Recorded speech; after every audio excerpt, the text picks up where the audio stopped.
வெற்றிவேல் முருகனுக்கு அரோகரா. வீரவேல் முருகனுக்கு அரோகரா. நேற்று உரையில் 3வது நாள் போரை பார்த்து கொண்டிருந்தோம். பானுகோபன் வீரபாகு மற்றும் பூதப்படைகளை அழித்த நிகழ்வுகளை பார்த்தோம். அதாவது அஸ்திரத்தின் உதவியால் மயக்கம் அடைய செய்த நிகழ்வுகளை பார்த்தோம். பிறகு தாம் வெற்றி பெற்றதாக மிக மகிழ்ச்சி அடைந்த பானுகோபன் சூரபத்மனிடம் செல்ல தன் மகனின் வீரதீர செயல்களைக் கண்டு சூரபத்மன் மகிழ்ந்த நிகழ்வோடு நேற்றைய உரை நாம் முடித்திருந்தோம் அல்லவா? வாருங்கள் தொடர்ந்து பார்ப்போம். அவன் தன் மகனை கட்டி தழுவி வாழ்த்தினான். இந்த சம்பவத்தை கண்ட நாரத முனிவர் விரைந்து சென்று முருகப்பெருமானை சந்தித்தார்.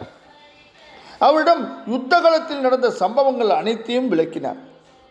உடனே முருகன் தன் கையில் வேலாயுதத்தை எடுத்தார். அந்த அஸ்திரத்தை பிரயோகம் செய்து மோகனாஸ்திரத்தின் சக்தி அனைத்தையும் ஒழித்து மயக்கத்தில் கிடக்கும் அனைவரையும் எழுப்பி அழைத்து வரும்படி ஆணையிட்டார். முருகப்பெருமானின் உத்தரவை ஏற்று வேலாயுதம் மோகனாஸ்திரத்தின் வலிமையை குறைத்து வீரபாகுவையும் மற்றமுள்ள படை வீரர்களையும் தட்டி எழுப்பியது. தூங்கி எழுந்தவர்கள் போல வீரபாகவும் பூதப்படை வீரர்களும் திரும்பி வந்தார்கள். அதன் பின் அவர்கள் பானுகோபன் நகரத்தை முற்றுகையிட்டு அழிப்பதற்காக புறப்பட்டு சென்றார்கள். பூதப்படையினரை கண்டதும் அங்குள்ள கோட்டையின் காவலன் வியாக்கிரமுகன் தன்னுடைய படையை பூதப்படையின் மீது ஏவிவிட்டான். பூதப்படைக்கும் அரக்கர்கள் படைக்கும் கடுமையான போர் நடந்தது. வியாக்கிரமுகன் சூலாயுதத்தை பிரயோகித்தான். உடனே பூதப்படையைச் சேர்ந்த மாவீரனான சிம்மன் அவன் பிரயோகித்த சூலாயுதத்தை கொண்டு வியாக்கிரமுகனை கொன்று வீழ்த்தினான். அரக்கர் நகரம் முழுவதும் பூதப்படையினரால் தீ வைத்து கொளுத்தப்பட்டது. அந்த இடத்துக்கு வந்த சூரபத்மன் தன் நகரம் தீப்பற்றி எரிவதையும் கடலில் பூதப்படைகள் உயிர் பெற்று வருவதையும் கண்டு அதிர்ச்சி அடைந்தான்.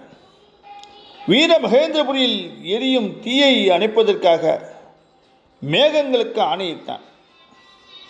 சூரபத்மனின் ஆணையை ஏற்று அங்கு பெரும் மழை பொழியத் தொடங்கியது. தாங்கள் தீ வைத்த பகுதியில் பெரும் மழை பொழிவதைக் கண்டு வீரபாகு திகைத்தான். உடனே அங்கிருந்த நாரத முனிவர் வடவாக்கினி என்ற அஸ்திரத்தை பிரயோகிக்குமாறு சொன்னார். உடனே நாரதர் கூறிய அஸ்திரத்தை வீரபாகு பிரயோகம் செய்தான். அதனால் அங்கு கூடிய மேகங்கள் வலிவு குறைந்தது. அதை முருகப்பெருமானை சென்று வணங்கி மீண்டும் கடலில் சென்று அவைகள் கலந்து விட்டது. தன் நகரத்தில் எரியும் தீயை அணைக்க வந்த மேகங்களை கலைந்து போக செய்தது சூரபத்மனுக்கு வியப்பை உண்டாக்கியது. அவன் நேரடியாக யுத்த களத்துக்கு செல்ல தயாரானான். அந்த சமயம் சூரபத்மனின் இன்னொரு மகன் இரண்யன் வந்தான். அவன் பாதாள லோகத்தை பாதுகாக்கக்கூடியவன். அவன் விவரமடைந்தவன். எனவே தன் தந்தை சூரபத்மனிடம், தங்களை எதிர்த்து வந்திருப்பவன் ஒரு தேவன் அல்ல, அவன் பரமேஸ்வரனின் திருக்குமரன். அவனை எதிர்ப்பது சிவனை எதிர்ப்பதற்கு சமம். எனவே அவனை எதிர்த்து யுத்தம் செய்தால் தாங்களும் தம்முடைய அசுரகுலமும் அழிந்துவிடும்.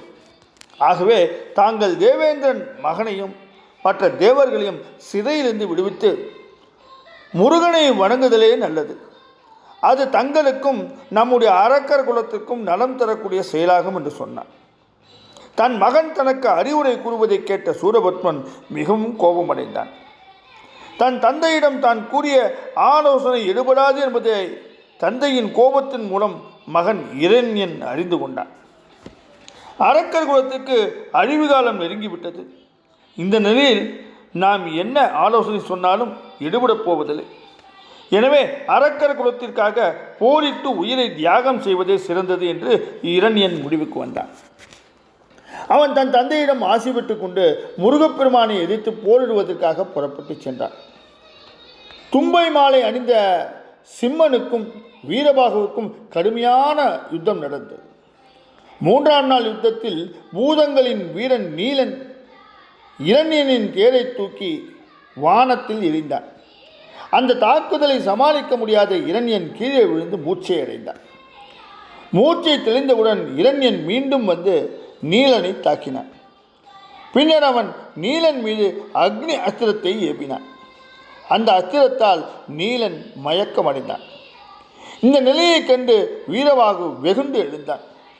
இரண்யன் மீது கடுமையாக தாக்குதல் நடத்தினான். வீரவாகுவின் தாக்குதலை இரண்யனால் எதிர்த்து நிற்க முடியவில்லை. அவன் ஆயுதங்களை இழந்தான். இந்த யுத்தத்தில் தோல்வி உறுதி என்று தெரிந்து கொண்ட இரண்யன் யுத்தகலத்திலிருந்து மறைந்து மீன் வடிவம் எடுத்து கடலுக்கு அடியில் சென்று தங்கிவிட்டான். தொடர்ந்து 4ஆம் நாள் போர் பற்றி நாளைய உரையில் நாம் பார்க்க இருக்கின்றோம். வெற்றிவேல் முருகனுக்கு அரோகரா. வீரவேல் முருகனுக்கு அரோகரா.